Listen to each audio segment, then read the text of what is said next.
Hair. This is Headliners, the paper review show that won't send you to sleep like the others will. 11 p.m, 7 nights a week. Join us.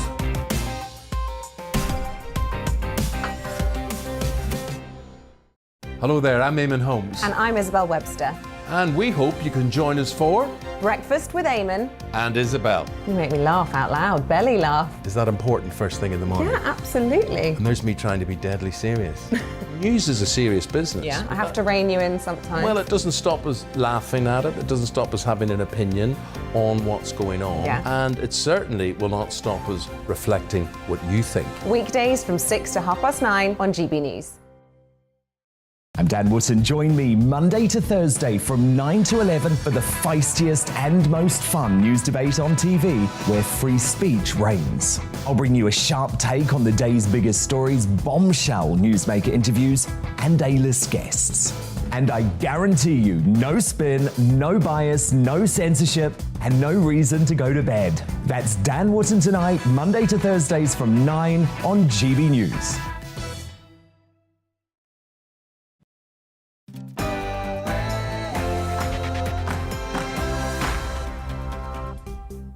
Hello there, it's 6 o'clock. I'm Michelle Dewberry, and this is Dewbs & Co, the show where we'll get into some of the things that have got you talking today. And of course, Russia and Ukraine might be on your mind tonight. The situation has, of course, apparently escalated.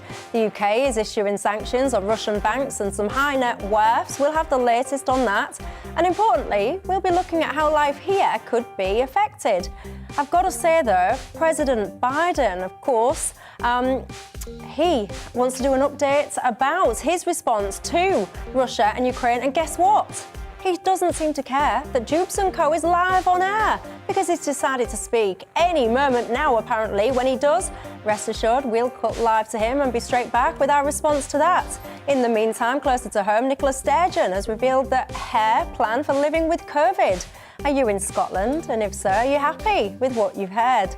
And a GB News investigation has shown a massive increase in illegal cannabis plants being seized. I'm asking, is the answer here simply to make cannabis legal? And if we did, would we make this problem go away? And Jacob Rees-Mogg has called on civil servants to be apolitical and stop aligning themselves with organisations such as BLM. Is he right?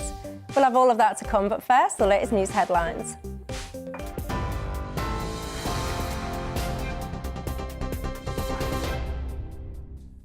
Thank you. I'm Miranda Shunker with the latest from the GB newsroom. Russia has started evacuating its diplomatic personnel from Ukraine, saying they've received death threats. The move comes after President Vladimir Putin was given the green light to deploy armed forces abroad by the Russian parliament. Its upper house said the troops should be used for peacekeeping tasks, but there are fears the vote could open the door for a broader attack on Ukraine. President Putin says the situation on the ground in Donbass will dictate the actions of the military. We have over 100 jets at high alert, and there are more than 120 Allied ships at the sea from the high north to the Mediterranean. This is the most dangerous moment in European security for a generation. But Europe and North America continue to stand strong together in NATO, united and committed to defend and protect each other. Well, US President Joe Biden is expected to announce a raft of severe sanctions during a news conference, which is due to start shortly. It comes after the UK government imposed its own sanctions against 5 Russian banks and 3 very high net wealth individuals. Boris Johnson told MPs that Russia's troop deployment amounts to a renewed invasion of the country. We will not allow Putin to drag our continent back into a Hobbesian state of nature where aggression pays and might is right. And it is precisely because the stakes are so high that Putin's venture in Ukraine must fail. Well, the European Union has also unanimously agreed to sanction 27 Russians and entities. European Commission President Ursula von der Leyen says the bloc is ready to take further action if necessary. We're limiting the Russian government's ability to raise capital on the EU's financial markets. we will make it as difficult as possible for the Kremlin to pursue its aggressive actions. Our action today is a response to Russia's aggressive behavior. If Russia continues to escalate this crisis that it has created, we are ready to take further action in response. Earlier, Ukraine's President Volodymyr Zelensky warned his country may now break ties with Russia. I would like to tell you that I've received a request from the Foreign Ministry. I will consider the issue of severing diplomatic relations between Ukraine and the Russian Federation. Immediately after our press conference, I will consider this issue as well as other issues like our steps regarding escalation by the Russian Federation.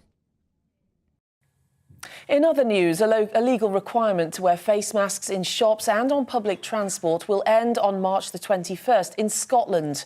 First Minister Nicola Sturgeon says that using restrictions to suppress COVID infections are no longer needed. Coronavirus passports are also being scrapped for nightclubs and large events. However, in contrast to England, the Scottish Government will continue its free testing programme and will advise people who test positive to keep isolating. This change is possible because widespread vaccination coverage and better treatments have reduced the direct harms of the virus. As a result, using restrictions to suppress infection is no longer as necessary as it once was, and given the wider harms caused by protective measures, it is no longer as justifiable either. Procol Harum frontman Gary Booker has died aged 76. Best known for the 1967 hit A Whiter Shade of Pale, the singer, pianist and composer had been receiving treatment for cancer. The band's official website says he passed away peacefully at home. In 2003, Booker was awarded an MBE for his charitable services. And flood-hit communities are urging the government to fund permanent defences as dozens of homes along the River Severn have been evacuated. Major incidents have been declared in Worcestershire and Shropshire as water levels along the river continue to rise. The Environment Agency is warning families and businesses in the West Midlands and the north of England to be prepared for significant flooding until tomorrow. Telford and Wrekin councillor Sean Davis told GB News a solution is urgently needed. Whole swathes of this area aren't protected by any flood defences at all. Those properties and businesses that have got the temporary flood defences, which are deployed when the time is right, that's a huge amount of disruption. And I do think we do need to see a significant investment from the government around this. This is no longer a once in a 100-year event. This is something that's going to be with us time and time again, and we need permanent solutions. Well, on TV, online and DAB Plus radio, this is GB News. Now it's back to Dewbs & Co.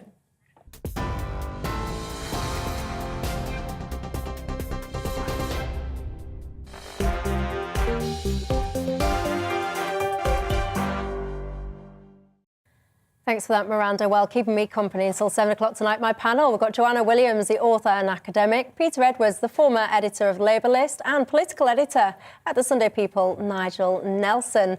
And you know the drill on Dewbs & Co as well. It's not just about us and our thoughts, it's about you at home as well and yours. You can get in touch with me. GBView is at gbnews.uk, or you can tweet me at Michelle Dewbs or at GB News. What is on your mind tonight? Get in touch. And don't forget, by the way, if you haven't already, you can get yourself over to the YouTube page and subscribe there. You can watch us live or recap on all the best bits. And if you're watching there this evening, hello to you. Now, let's talk about Russia, shall we? And just a brief reminder that President Biden is about to take to the podium any minute now to give his response to the latest goings-on. As soon as he does, don't you worry, we will switch live over to Washington to get the latest there. But here, Prime Minister Boris Johnson has announced sanctions against Russia in response to President Vladimir Putin ordering troops into eastern Ukraine. Russia has deployed troops in Donetsk and Luhansk after recognising two rebel-held regions as independent states. Russia reckons that there'll be peacekeeping in the region. This afternoon, Boris Johnson repeatedly used the word invasion in relation to the move by Russia and imposed sanctions on 5 Russian banks and 3 individuals in the UK. Let's have a listen.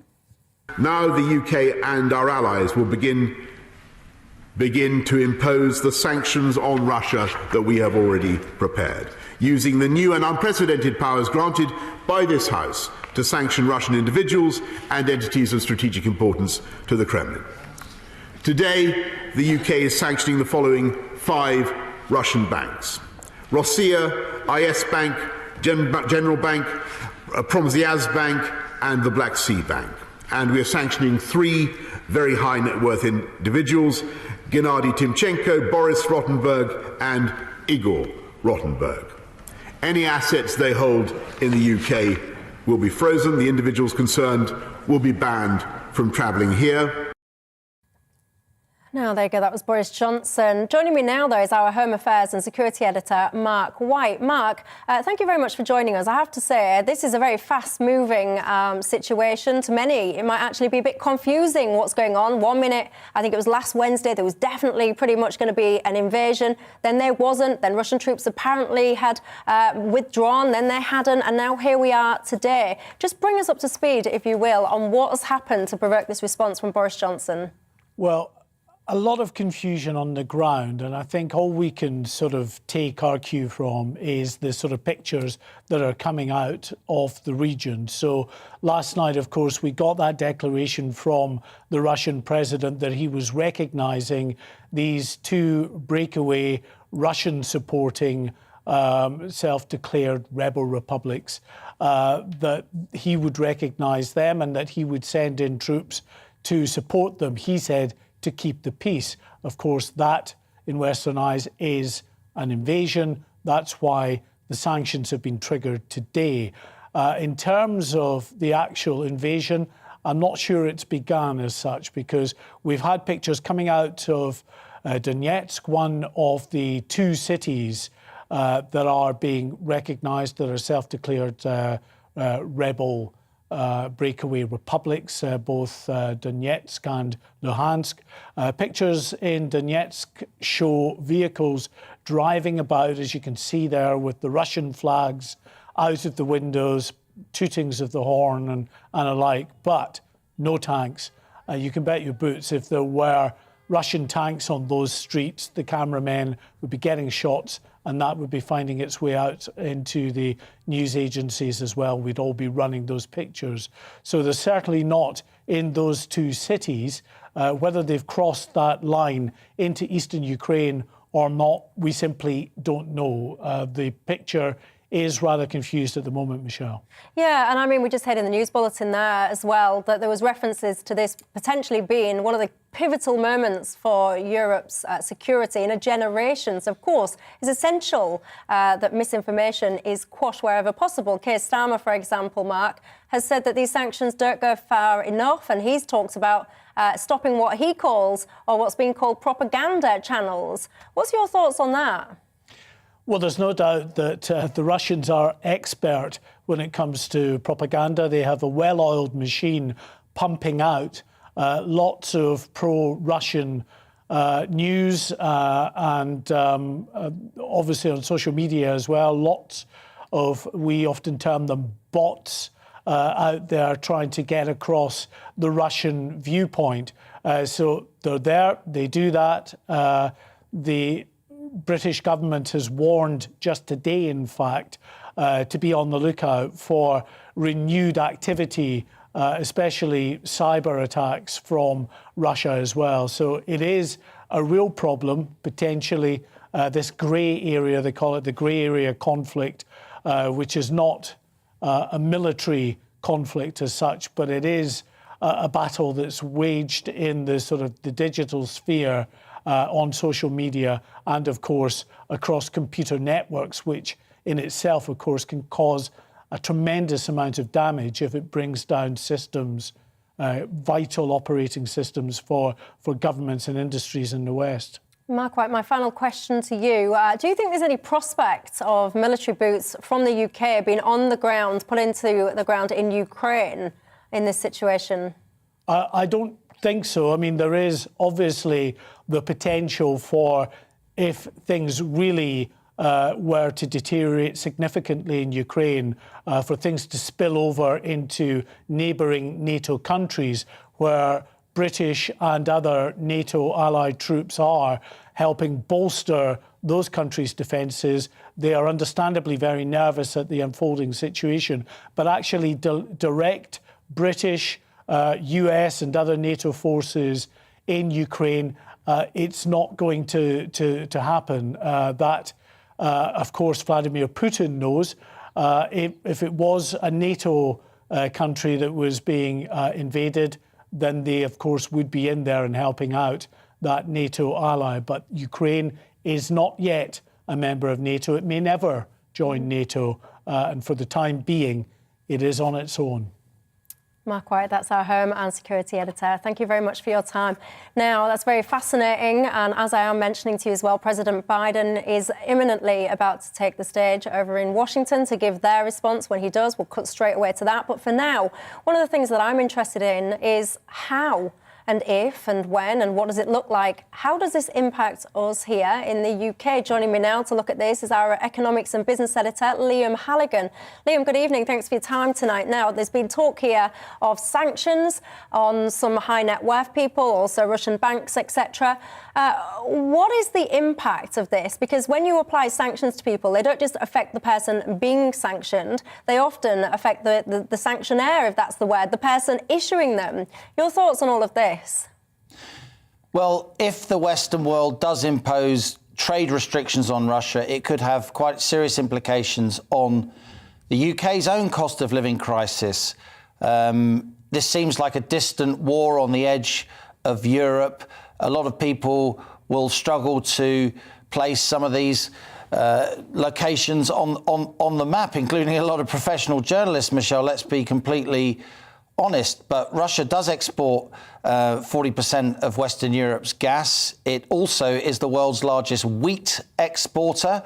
Russia and Ukraine between them export a third of the world's wheat, 20% of the world's corn, 80% of the world's sunflower oil. If the Russians respond to these sanctions on individuals, and so far the sanctions are pretty tame, I'd have to say, but if the Russians do take serious umbrage as a state and start to restrict some of these exports, I don't think they're going to restrict oil or gas exports. They didn't even do that when the Soviet Union was in existence, but certainly there could be some disruption to grain exports. There's already disruption to the export of something called potassium nitrate. What's that? Well, that's one of the principal raw materials to make fertiliser, and farmers across the UK know fertiliser prices are going through the roof as we speak, which makes food more expensive. So Russia is an exporter. The region, Russia, Ukraine, that Black Sea area is an exporter of a lot of the things that the world needs. And if this conflict escalates and becomes a kind of permanent standoff, a renewed Cold War, if you like, then the cost of all those staples will increase, and that will make life a lot more difficult for a lot of ordinary British households who are already, as we often say here on GB News, they're already feeling the squeeze. They are indeed. Liam Halligan, thanks very much for your insight there. I'm going to bring my panel in now. Nigel Nelson, what's your thoughts on all of this? Well, they've changed completely in 24 hours. I've sort of thought prior to Putin moving across the border that we were actually in an international game of chicken, and neither side wanted to swerve. But provided that President Putin didn't invade, he was making Boris Johnson and Joe Biden look stupid, because they kept saying he would. Now, this may not be exactly an invasion, but that's the kindest way you could actually put on this. But it is certainly a provocation. It is certainly an escalation. It is a crazy thing to do at a time like this. And now I tend to believe both Joe Biden and Boris Johnson that, yes, he intends to actually invade Ukraine. Yeah, I mean, just to remind you as well, imminently we're expecting to hear from the United States President Joe Biden. He'll be providing an update on the US response to the Russian-Ukraine situation, which is what we're currently talking about now. And there you go on the screen. We're treating you to an image of the White House, but he's not ready to speak just yet. When he is, we shall switch directly to him. Worry not. Joanna Williams, your thoughts? Well, I agree with Nigel. I think this situation has become very scary very quickly and has really changed completely in the past 24 hours with this move by Putin to essentially recognise these states. I think You know, it's very difficult, though, to know exactly how we should respond. It doesn't seem to me that the sanctions do go far enough and will be any deterrent. It just seems like further interference, really, in the situation. And we've been doing this for the past few weeks, and it hasn't prevented Putin from acting the way he has done over the course of the past 24 hours. I'm incredibly sceptical about what Keir Starmer has said about stopping a propaganda war. I mean, quite how you would do that from Russia, I don't know. And the impact on the country, on our country, it sounds awfully like could just end up being more censorship. Personally, I would quite like to know what the Russia viewpoint is on this situation. I doubt I will agree with it, but I think we have a right to know, to make our own minds up ourselves. And, you know, it does seem that what's coming out of the Labour Party today is really a call for clamping down on free speech in this country yet again. Well, let's bring Peter Edwards in at that point. Keir Starmer is basically saying, you know, that these sanctions don't go far enough. I just mentioned, for example, closing down places, well, not closing down per se, but restricting access to things like Russia Today. Do you think we're going far enough in what you've seen today? I think Keir Starmer is right to make that point, but I'm also wary in a global emergency, which is what this is, not to get too bogged down in party political free-for-all. I think this is much bigger than that. I think there is a consensus, both in this studio and listening to your summaries across the bulletin, that the British government sanctions so far are inadequate, they're insufficient. So I'll just give you three things that I want to see. I want to see much tougher sanctions from the British government. They've only targeted 3 individuals and 5 banks so far. More on that. I want to see much closer working with our partners in the EU, both around sanctions in the banking infrastructure, but also about how we stabilise energy supply.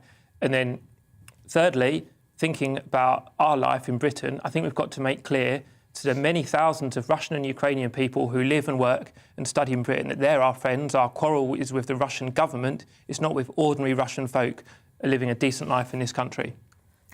But go on, Joanna. So I just think a really key priority for the UK right now has got to be stopping escalating the situation further.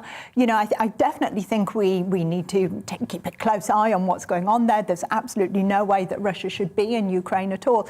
But I'm just really conscious that everything that we seem to have done so far has just led to this escalation. I mean, it almost seems as if Biden's written the script for what Putin's been doing over the past 24 hours in announcing, oh, there'll be an invasion on Wednesday, last week there'll be an invasion on Thursday. It's almost as if we've set the stage for this course of action. And sanctions ought to be proportionate too, shouldn't they? Well, so you start off with a certain number of sanctions, the ones that Boris Johnson has come up with today. We can always escalate, though. There's an awful lot more we can do if we choose to, but I don't think you suddenly go in with your entire armoury. What we're trying to do is we're not going to confront Russian troops on the ground. All we've got is sanctions. Let's gradually increase them to match the crime that President Putin is actually committing. Well, Nigel, Biden's talking imminently. What do you think he should be coming out with? Where do you think the US should stand on all this? Well, I think that they have to impose sanctions themselves.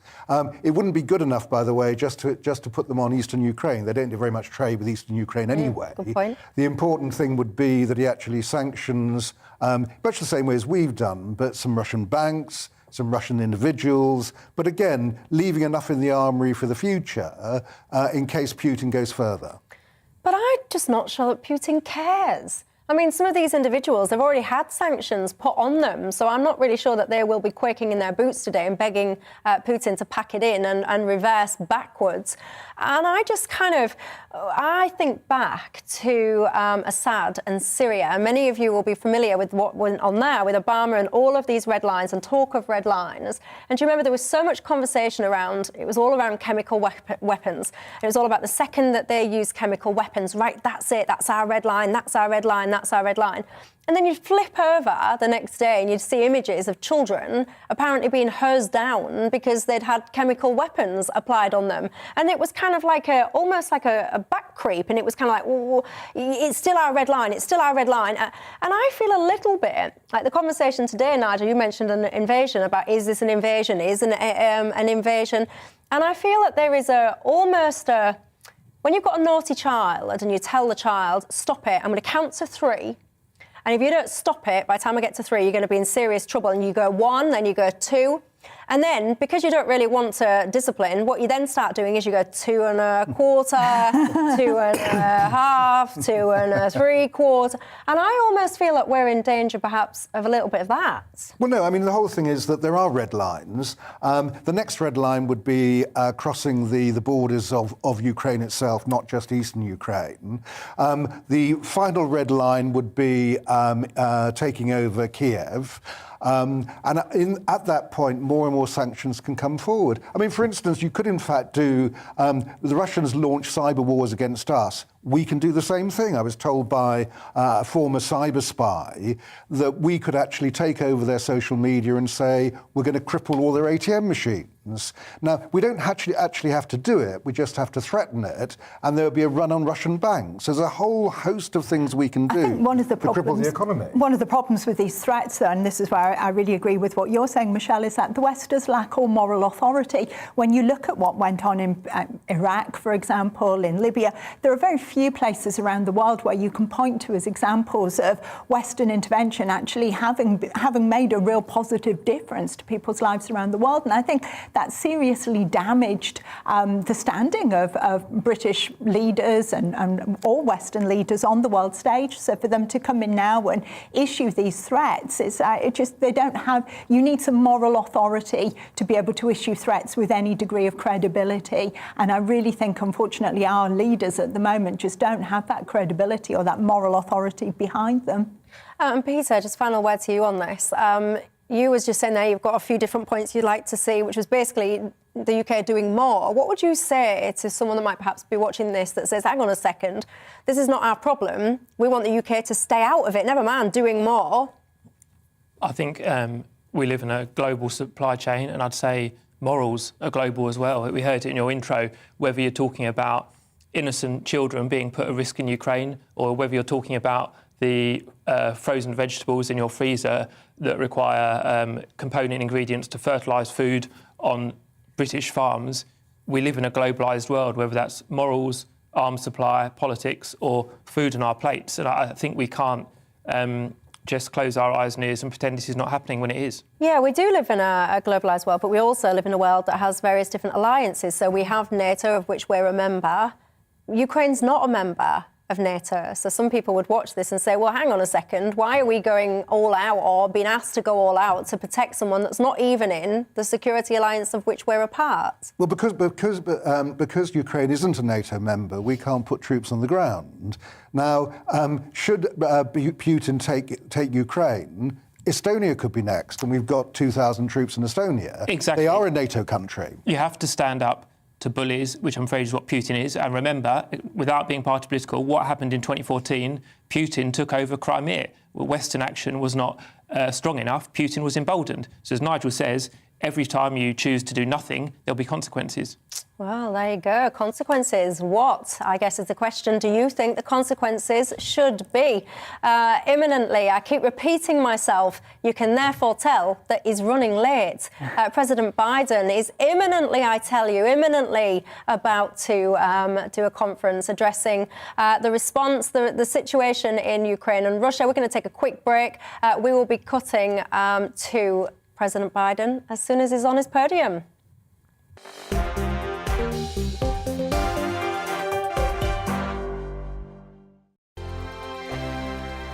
GB News is the UK's home of discussion and debate from all perspectives. To stay up to date on the latest stories, make sure that you subscribe to the GB News channel right here on YouTube. You can watch us live 24/7 across the whole world. You can also check out exclusive content and catch up on previous episodes of your favourite shows. Every day, we ask the questions that you'd ask, so why not add your voice to the conversation in the comments section? Don't forget to subscribe. We are GB News, Britain's news channel. Every night at 11 on GB News, we bring you the next day's stories the day before. Basically like time travel. If it's a big story, we'll cover it, guaranteed. But we'll also have some fun along the way. Big opinions, big laughs. Sometimes big hair. This is Headliners, the paper review show that won't send you to sleep like the others will.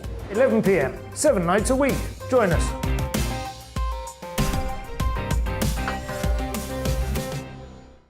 Hello there, I'm Eamon Holmes. And I'm Isabel Webster. And we hope you can join us for Breakfast with Eamon. And Isabel. You make me laugh out loud, belly laugh. Is that important first thing in the morning? Yeah, absolutely. And there's me trying to be deadly serious.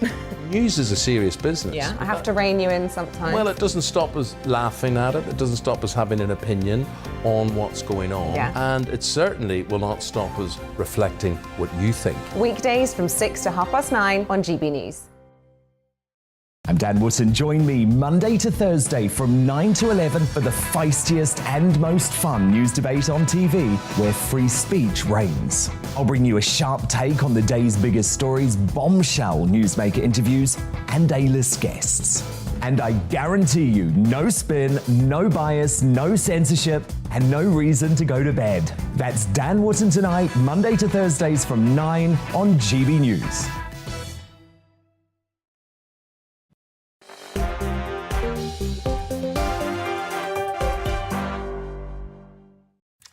Hello there, welcome back to Dewbs & Co with me, Michelle Dewberry. Now, just a quick reminder as to my panel tonight. We've got Joanna Williams, who's the author and the academic, Peter Edwards, who's the former editor of The Labour List, and political editor at the Sunday People, Nigel Nelson. We've just been talking about the situation in Russia and Ukraine. If you just tuned in, we will be switching over to the White House imminently when President Biden takes to the podium there. But for now, we shall continue.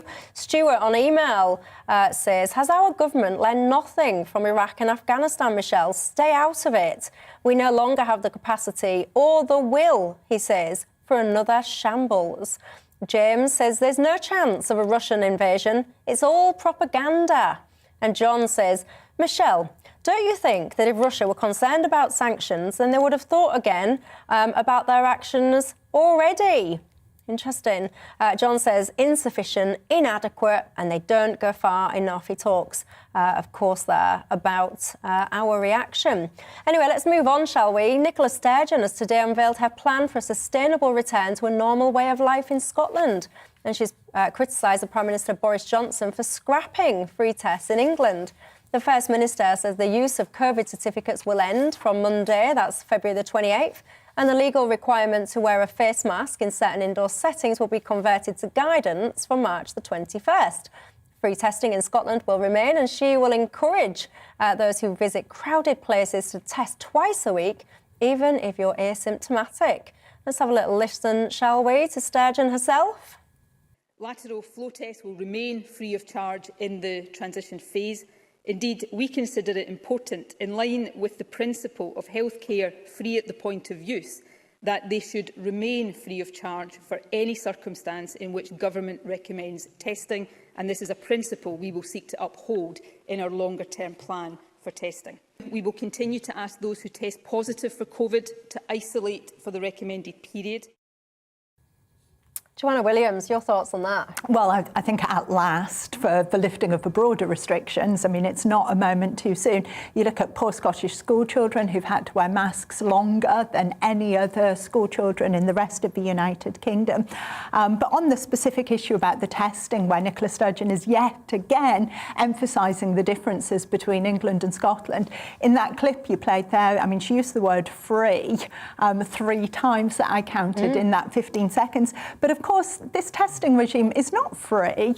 We're all paying for it. This is coming out of our taxation. You know, all those little white plastic testing kits that we've all got littering up our homes. And, you know, somebody somewhere is paying for them, and it's coming out of British taxpayers. So for all her political posturing, for all her determination to make Scotland yet again different, yet again out of line with the rest of the United Kingdom, she's forgetting that it's British taxpayers who are picking up the price for her desire for Scotland to be that little bit different, that little bit special, and always to go one step further than Boris Johnson and England in maintaining these restrictions. Scotland should never have had vaccine passports. It was absolutely outrageous that if you went to a nightclub north of the border, you were expected to show your vaccine status. That should never, ever have been the case. And I actually think one of the long-term consequences of this pandemic that we've not got to grips with yet as a United Kingdom is the impact that having these different rules in all the different nations has had upon our sense of national cohesion. You know, the idea that you can have more liberties, more rights just because you live one side of a border than another, I think has really problematic long-term consequences for our country. Well, I know Nigel Nelson enough to know that he will disagree with at least some of that. You're absolutely right. Talk to me, Nigel. The free testing thing, I'm against it being removed in England. In Scotland, what Nicola Sturgeon is asking for is where the money's going to come from to keep it going. But testing is absolutely important. If we're going to get rid of all the restrictions and we're going to say to people, use your common sense, isolate when you've got COVID, the only way of finding out from that is to have tests. And otherwise you get a two-tier system whereby somebody who's already struggling with deciding between heating and eating won't be able to afford a £30 box of 7 tests to actually monitor their health. And then when it comes to the more serious tests, we need to know whether variants are coming into this country. The only way you can do that, the PCRs, is through sequencing. So get rid of that, and we won't know until quite late on that we've got a variant arriving, which of course we won't be immune to. Why? In fact, actually, Peter Edwards, your thoughts?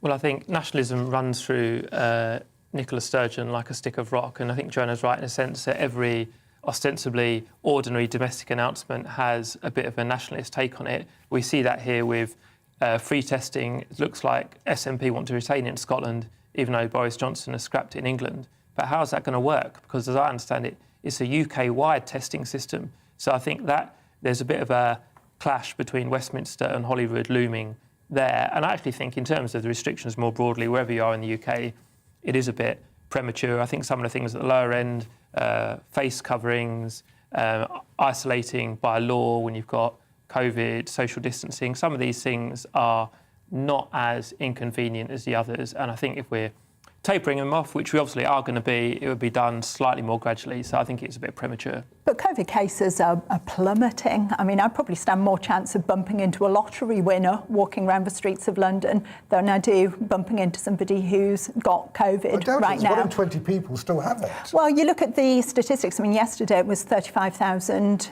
positive tests out of a population of 70 million. So, I mean, the incidence of positive test rates are just not that high. But I think more to the point, we've got to ask, why do we have this obsession with testing currently? I don't routinely test for when I've got a cold. I don't test when I've got flu. I don't test if I've got norovirus. But the point is, we've conducted our lives for, well, kind of 2,000 years in this country without medical testing. I mean, especially without asymptomatic medical testing. And I think it particularly now that most people are triple vaccinated, now that we've got antiviral drugs for people to use if they get sick, now we've got so few people actually in hospital on intensive care, we can't say the NHS is under pressure on this. To me, that raises two questions. If we don't drop restrictions now, when will we? And secondly, given that we don't test for all these other medical things that might be wrong with us, we've got to stop with this obsessive testing. Now that we've got coronavirus under control, COVID under control, thank goodness, through vaccination, through antiviral drugs, it's under control. So now we've got to stop the testing if we want to get back to normal. You can't test for flu other than in hospital.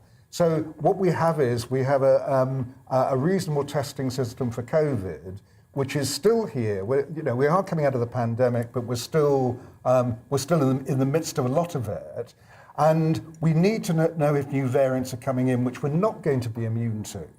So all those reasons suggest that you should keep testing going. And if you ask people to pay for them, the rich will be able to look after their health, the poor won't. But what Sturgeon's suggesting in Scotland is that people with no symptoms whatsoever test twice a week. To me, that's a neurosis. That's her putting her own neuroticism about health onto the rest of the population. The idea that perfectly healthy people routinely test for a condition they do not have, that they've been vaccinated against 3 times, that they go through a procedure of testing themselves twice a week. To me, that's the definition of insanity. and it's expensive insanity. It doesn't stop you getting it. I'm triple vaxxed. I had COVID a week ago. But presumably you had some symptoms, Nigel, and that's why you got tested. I tested. I had a cough, and I didn't know it was COVID. I didn't test for that reason. It's because my wife tested positive, so I did. So from then on, it was regular testing.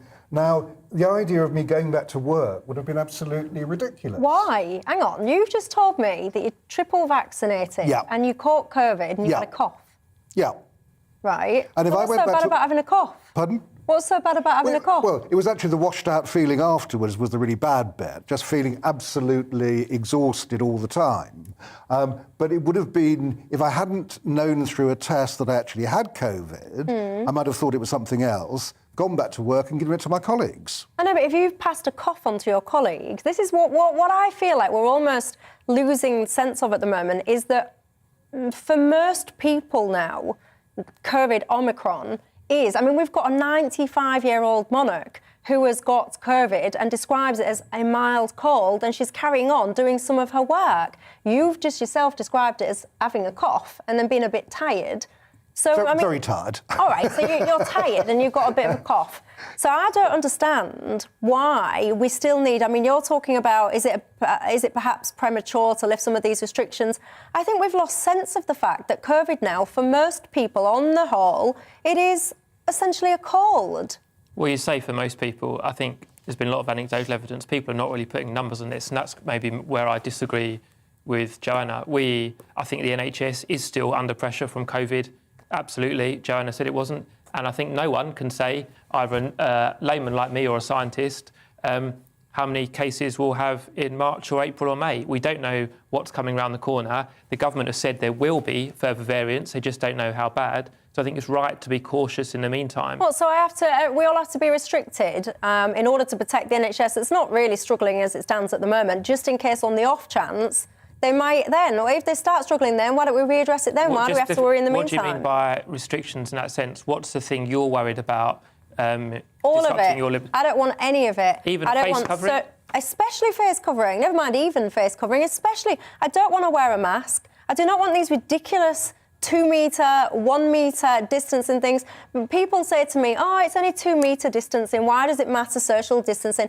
Well, it matters because of the impact that some of these things have. So, for example, when we sit there and say, oh, well, why can't we stay a metre or 2 metres away? I'll tell you for why. Because then what happens is anyone that's had the misfortune of going to hospital recently, as unfortunately I have, you will know that when you go to these places, you cannot even be with people that need you to be with them. So, for example, if you have to go to A&E, because of these stupid social distancing rules, often you're not even allowed to be in with someone who is anxious, afraid and needs your support. If you've got a child that goes into hospital, you're not allowed 2 parents to be together supporting each other when you've got a sick child because of these social distancing rules. So I don't buy into these notion of only a face mask, only a metre, only a bit of social distancing. I think these things have got unintended consequences that often deeply impact people's lives, and I think it's ridiculous. It's pretty much a cold now. Enough of it. Can I answer that briefly then? Of course you can. So, having read the rules when they were first introduced, there were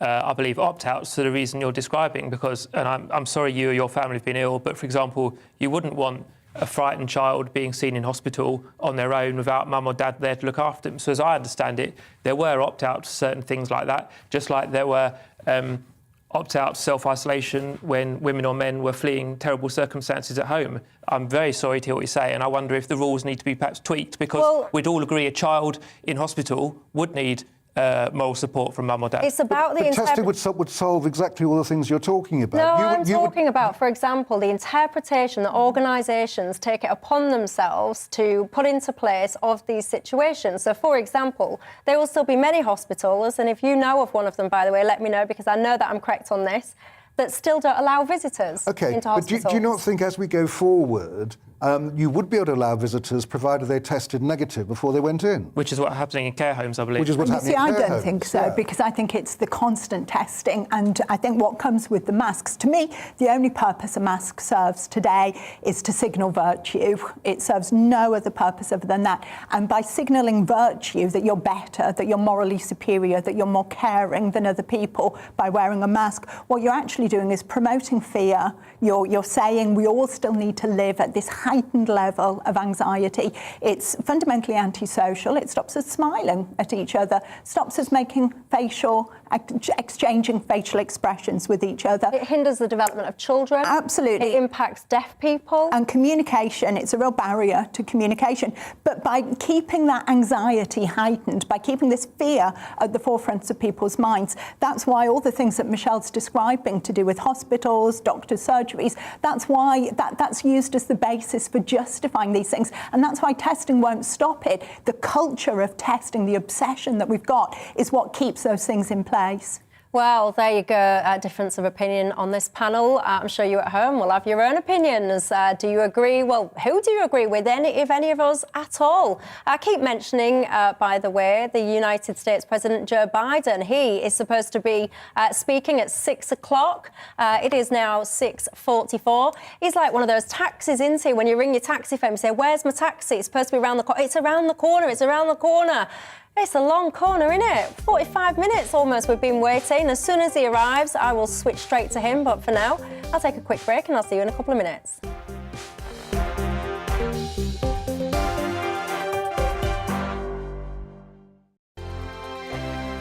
GB News is the UK's home of discussion and debate from all perspectives. To stay up to date on the latest stories, make sure that you subscribe to the GB News channel right here on YouTube. You can watch us live 24/7 across the whole world. You can also check out exclusive content and catch up on previous episodes of your favourite shows. Every day, we ask the questions that you'd ask, so why not add your voice to the conversation in the comments section? Don't forget to subscribe. We are GB News, Britain's news channel. Every night at 11 on GB News, we bring you the next day's stories the day before. It's basically like time travel. If it's a big story, we'll cover it, guaranteed. But we'll also have some fun along the way. Big opinions, big laughs. Sometimes big hair. This is Headliners, the paper review show that won't send you to sleep like the others will. 11 p.m, 7 nights a week. Join us.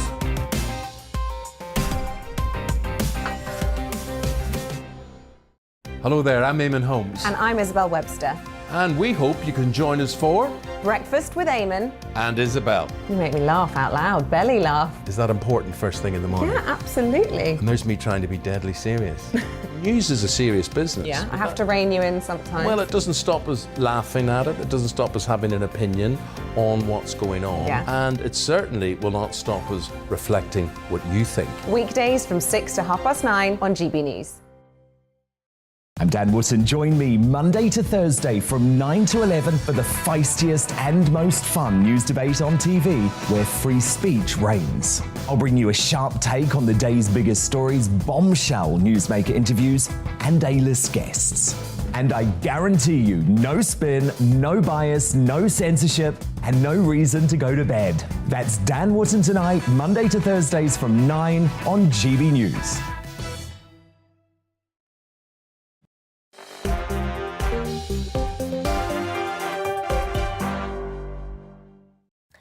Hello there, welcome back to Dewbs & Co with me, Michelle Dewberry. Lots of comment, I can tell you, on that last COVID one, and a split of opinions. Lots of you agree with what's going on, lots of you disagree. Pat, by the way, says Castle Hill Hospital in Hull doesn't allow visitors. If you're accurate, Pat, ridiculous. Anyway, let's talk cannabis, shall we? A GB News investigation has found a huge increase, basically, in the number of cannabis plants being seized by authorities.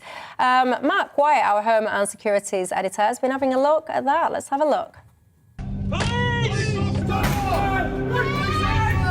And there were all electric wiring all along that down in the kitchen, all cannabis plants and what have you in the kitchen.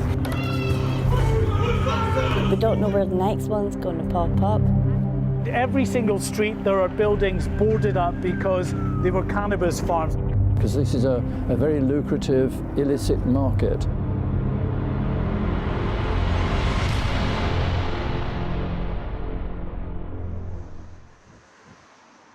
Eastwood in central Rotherham is one of the town's most deprived communities.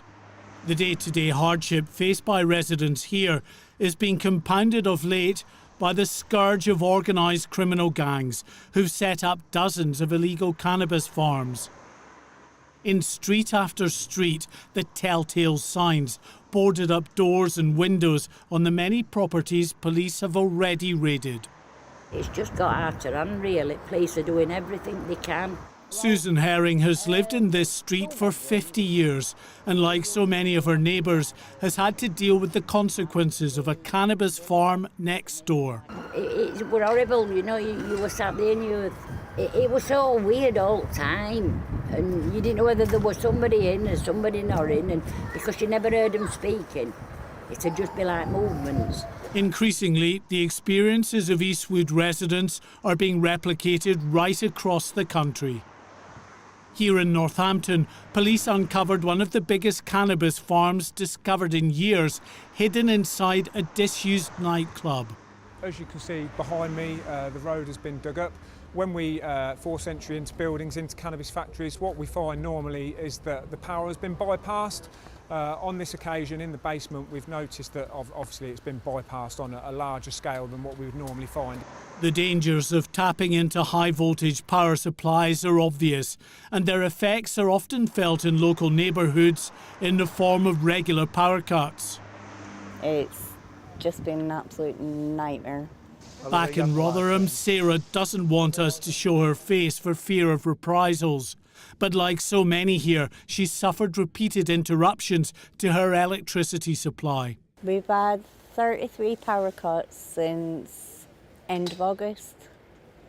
33 power cuts? 33 power cuts. Lasting how long? About 3 hours maximum. On one day we had 3 power cuts on the same day. New figures show a huge jump in the number of cannabis plants seized from just over 500,000 in 2020 to more than 800,000 last year, an increase of 64%. That increase in illegally farmed cannabis is seen more widely in street-level drug dealing.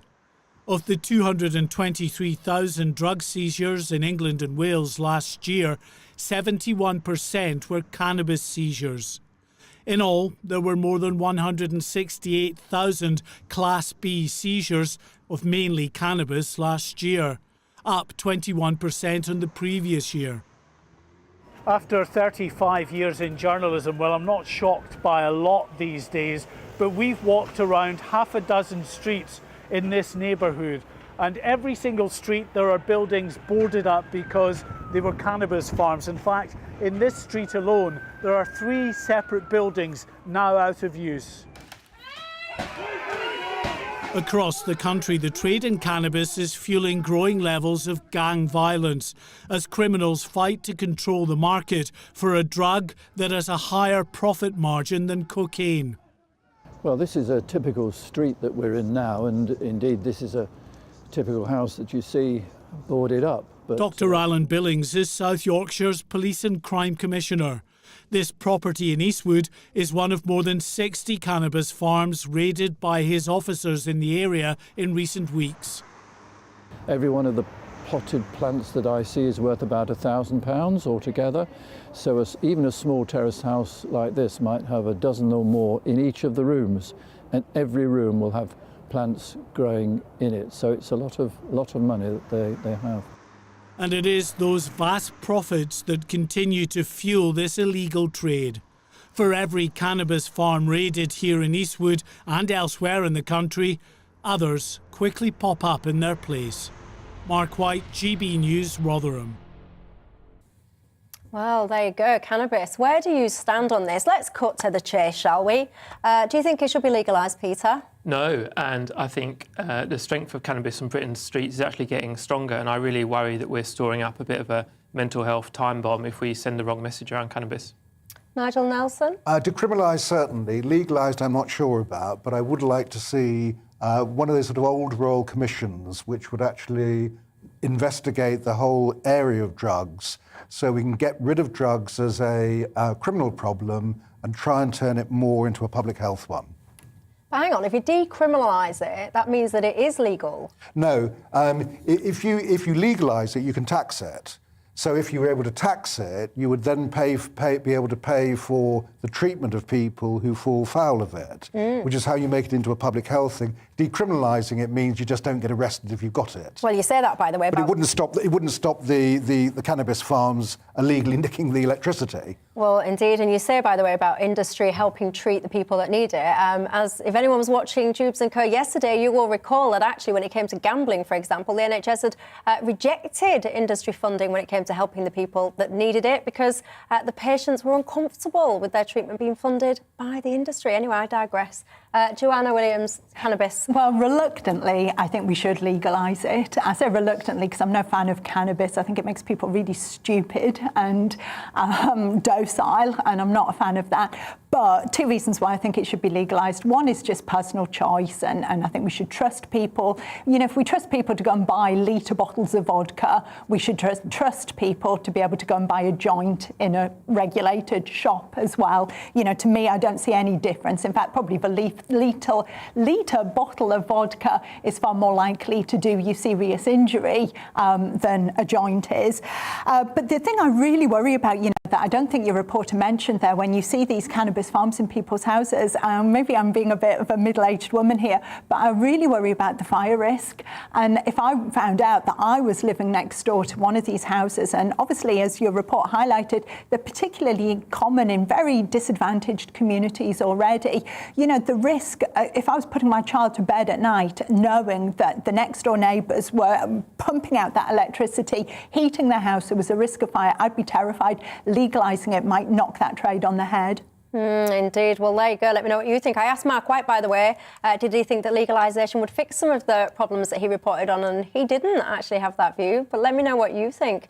Many of you saying, actually, Chris says zero tolerance. Anyone that wants to legalise it should just have a look round a mental health ward, he says. Lots of you, by the way, have been getting in touch to my point about hospitals letting visitors in. Many of you saying that you've had operations, been in hospital and not been allowed a visitor. Sorry, but I think that's inhumane. Anyway, as for Biden, goodness me, you wouldn't want to have him as the voice of the speaking clock, would you?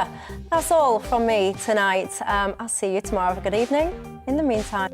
Good evening. The winds are calming down at the moment, but they're going to pick up again tomorrow. A windy Wednesday with wet weather for Scotland and Northern Ireland. Largely dry day to come across most of England and Wales. This weather front's been pushing south today, and it's going to be followed by a similar one tomorrow. And as that one approaches, the isobars squeezing together, so the winds will increase through tomorrow. But at the moment, certainly compared to recent days, the winds are a lot lighter, and with clear skies, that's allowing temperatures to fall. So quite a cold night across England and Wales. But here comes that next band of rain into the northwest, and the winds picking up here as well. Enough of a breeze to stop too much of a frost, but certainly in the countryside, temperatures are likely to drop down close to zero. But a bright start for the Midlands, southern and eastern England on Wednesday. Some good spells of sunshine. The winds will strengthen, though. We do have a Met Office yellow warning across northeast England and southeast Scotland. Gusts of wind of 40, 50, maybe 60 miles an hour. A wet afternoon for Northern Ireland and central Scotland, and the rain starting to turn more and more to snow across the far northwest as colder air pushes in here, but quite mild still for England and Wales, where, bar the odd shower, most will have a dry day. We will see the rain pushing southwards, though, during Wednesday night, and then we're going to see more of the snow showers coming in, and we have another Met Office yellow warning for snow and wind across parts of Scotland and Northern Ireland, and that lasts well into Thursday as well. We'll start with rain across East Anglia